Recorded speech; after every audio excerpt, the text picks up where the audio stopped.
പാപപരിഹാര ദിനം. ലേവ്യരുടെ പുസ്തകം 23-ാം അധ്യായം 26 മുതൽ 32 വരെയുള്ള വാക്യങ്ങൾ. പാപപരിഹാര ദിനം. കർത്താവ് മോശയോട് അരുളി ചെയ്തു, 7-ാം മാസം 10-ാം ദിവസം പാപപരിഹാര ദിനമായിരിക്കണം. അത് വിശുദ്ധ സമ്മേളനത്തിനുള്ള ദിവസവുമാണ്. അന്ന് ഉപവസിക്കുകയും കർത്താവിന് ദഹനബലി അർപ്പിക്കുകയും വേണം. ആ ദിവസം നിങ്ങൾ ഒരു ജോലിയും ചെയ്യരുത്. നിങ്ങളുടെ ദൈവമായ കർത്താവിന് മുൻപിൽ പാപത്തിന് പരിഹാരം ചെയ്യുന്ന ദിനമാണത്. അന്ന് ഉപവസിക്കാത്തവൻ ജനത്തിൽ നിന്നും വിച്ഛേദിക്കപ്പെടണം. അന്ന് എന്തെങ്കിലും ജോലി ചെയ്യുന്നവനെ ഞാൻ ജനത്തിൽ നിന്നും ഉന്മൂലനം ചെയ്യും.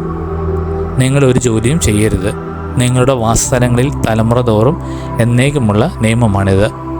ആ ദിവസം നിങ്ങൾക്ക് പൂർണ്ണ വിശ്രമത്തിൻ്റെ സാബത്തായിരിക്കണം. അന്ന് നിങ്ങൾ ഉപവസിക്കണം. മാസത്തിൻ്റെ 9-ാം ദിവസം വൈകുന്നേരം മുതൽ പിറ്റേന്ന് വൈകുന്നേരം വരെ സാബത്ത് ആചരിക്കണം.